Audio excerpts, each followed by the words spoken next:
Se os Gorosei realmente possuem regeneração instantânea e imortalidade, então nenhuma dessas cicatrizes deveria existir. Mas elas estão lá, visíveis, marcadas, intocáveis pelo tempo. E o próprio mangá já mostrou como essa regeneração funciona. Em Egghead, nos capítulos 1094 e 1095, a gente vê Saturn sofrer danos que seriam fatais para qualquer outro ser e simplesmente se reconstruir. O corpo se regenera, a morte é ignorada. E isso cria um problema enorme dentro da própria lógica de One Piece. Porque quando One Piece quer mostrar uma ferida impossível de apagar, ele deixa isso muito claro. Nos capítulos 970 a 972, Oden corta Kaido e deixa uma cicatriz permanente, mesmo em alguém com um corpo anormal, resistência absurda e força monstruosa. Porque cicatrizes não aparecem sozinhas, elas contam histórias. Ou seja, o mangá estabelece uma regra silenciosa: se a cicatriz permanece, é porque algo rompeu o limite da regeneração. Histórias de batalhas, de derrotas e principalmente de um tempo em que esses homens ainda podiam sangrar. E é aí que uma teoria que surgiu no Reddit começa a incomodar muita gente. Se o contrato com o Imu realmente concede regeneração absoluta,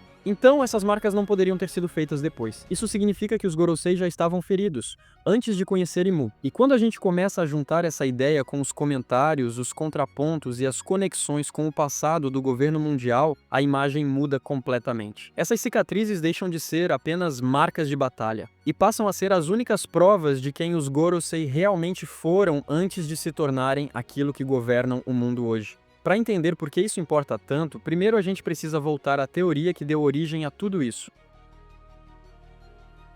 Quando essa teoria começou a ser discutida, muita gente foi além de simplesmente aceitar que as cicatrizes vieram de antes do pacto. Alguns comentários levantaram uma possibilidade muito mais pesada. E se esse contrato com o Imu não tivesse sido uma escolha feita no auge do poder, mas uma decisão tomada no momento em que a morte já era certa? E o mangá dá indícios fortes de que essa relação nunca foi equilibrada. Nos capítulos 1084 e 1085, durante os eventos da Reverie e a revelação do Trono Vazio, a gente vê algo simbólico e extremamente revelador. Os Gorosei se ajoelham diante de Imu. Aquilo não é respeito entre iguais. Aquilo é submissão absoluta. Eles não discutem, não negociam, apenas aceitam. Essa leitura fica ainda mais pesada quando a gente lembra do capítulo 1060, onde Imu decide, com uma única ordem, apagar um reino inteiro da existência. Não há debate, não há conselho.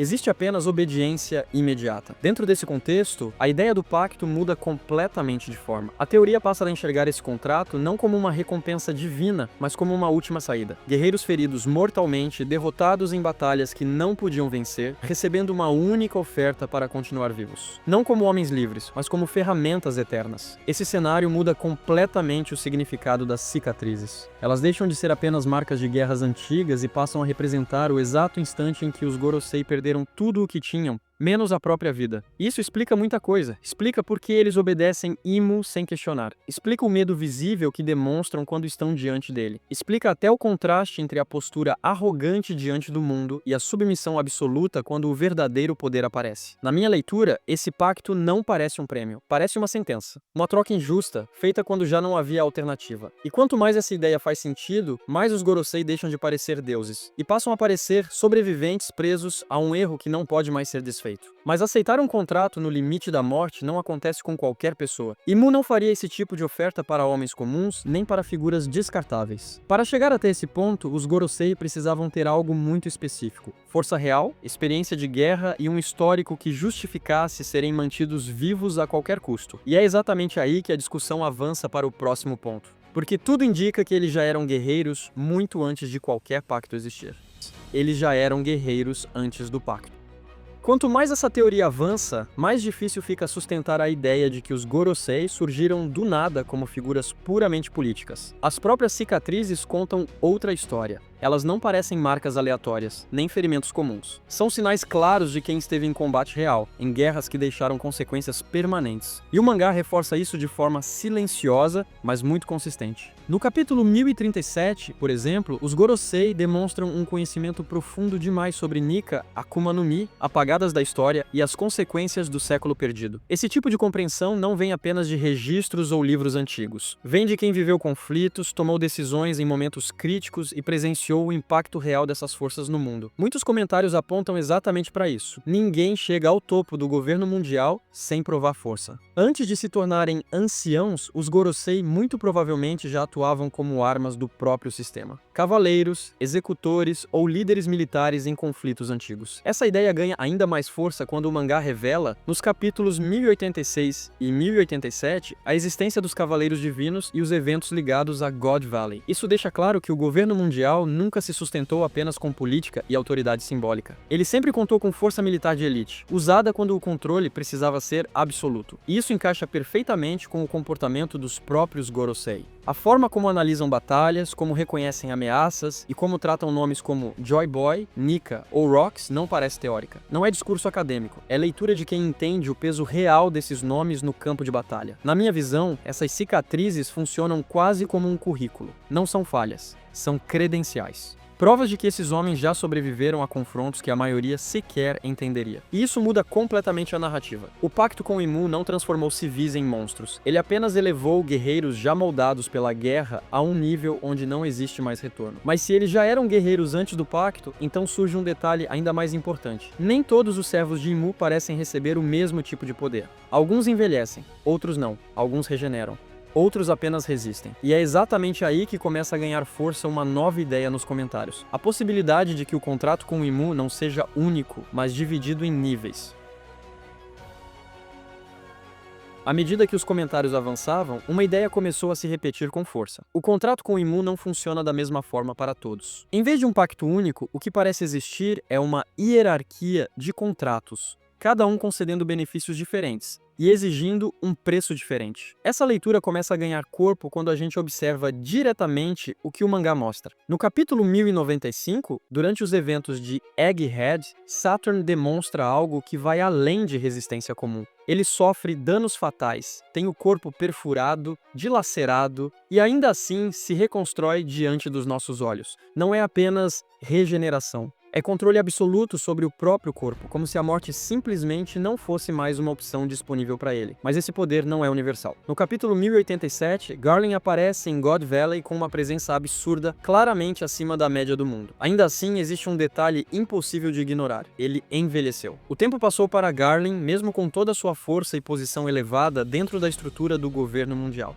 E é exatamente aqui que a teoria dos níveis começa a fazer sentido. O primeiro nível seria o mais raso, associado às chamadas lâminas de Deus. Nesse estágio, praticamente não há benefícios físicos claros. É um contrato de lealdade, não de poder. Uma marca de pertencimento ao sistema, não de transcendência. O segundo nível estaria ligado aos cavaleiros divinos. Aqui, a regeneração já aparece. Ferimentos que normalmente seriam fatais deixam de ser sentenças de morte. Mas o envelhecimento continua. O corpo se cura, mas o tempo ainda cobra seu preço. E o nível mais profundo de todos seria reservado aos Gorosei. Nesse estágio, a regeneração é total. E o tempo simplesmente deixa de avançar. Eles não apenas sobrevivem, eles permanecem exatamente como estão, presos em uma forma física que não muda mais. Isso deixa uma coisa muito clara. Poder não é sinônimo de imortalidade. Status não garante os mesmos benefícios para todos. Na minha análise, isso não é coincidência narrativa. É estrutura. Um sistema de poder cuidadosamente escalonado, onde cada promoção exige mais lealdade, mais submissão e entrega algo em troca que não pode ser revertido. Quanto mais alto o nível do contrato, menor a liberdade. E maior o controle que Imu exerce sobre quem está do outro lado. Mas mesmo dentro desse sistema aparentemente perfeito, ainda existe algo que não se encaixa. Se a regeneração pode curar quase tudo,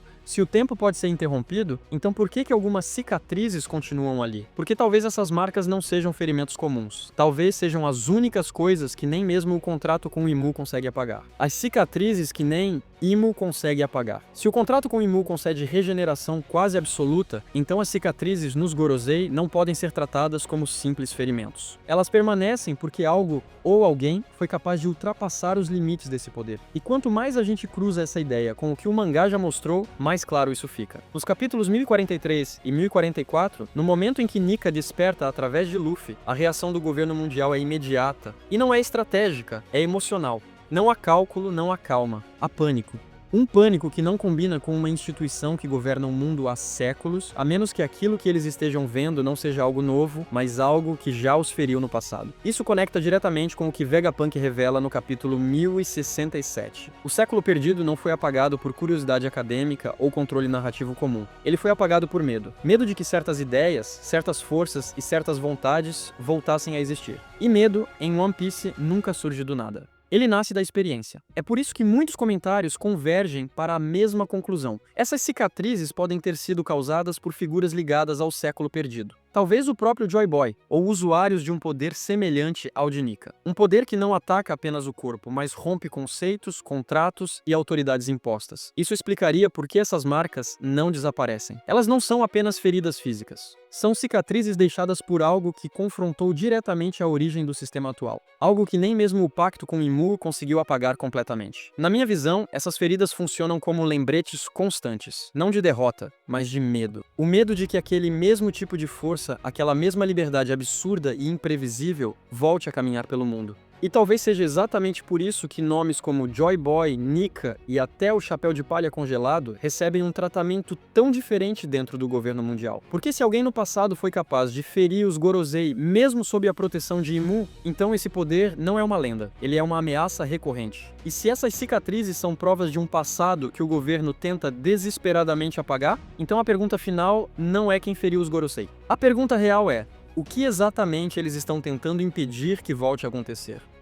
O medo que atravessa séculos. Depois de analisar todos esses pontos, uma coisa fica clara. O governo mundial não age apenas por controle político, ele age por trauma. Isso fica evidente quando a própria figura de Imu é finalmente revelada no capítulo 1085. Ali, o mangá deixa de tratar o poder como algo abstrato e mostra o medo como o centro do sistema. Imu não governa apenas pela força, governa pelo pavor de que algo do passado volte a existir. E os Gorosei, longe de serem deuses tranquilos, se comportam como guardiões de um erro antigo que jamais poderia ser repetido. As cicatrizes nos Gorosei, os contratos com Imu, o apagamento do século perdido e o cuidado extremo com certos nomes não são peças soltas. Tudo faz parte da mesma tentativa desesperada de impedir que a história se repita. Porque, em algum ponto do passado, algo foi capaz de ferir até aqueles que hoje se colocam acima do mundo. Na minha leitura, o maior inimigo do governo nunca foi um exército ou um reino. Foi uma ideia, uma força que não precisava dominar tudo, apenas provar que os deuses podiam sangrar. E é exatamente por isso que, a partir do capítulo 1044, o retorno de Nika muda completamente o equilíbrio do mundo. A reação do governo não é estratégica, é emocional, é pânico.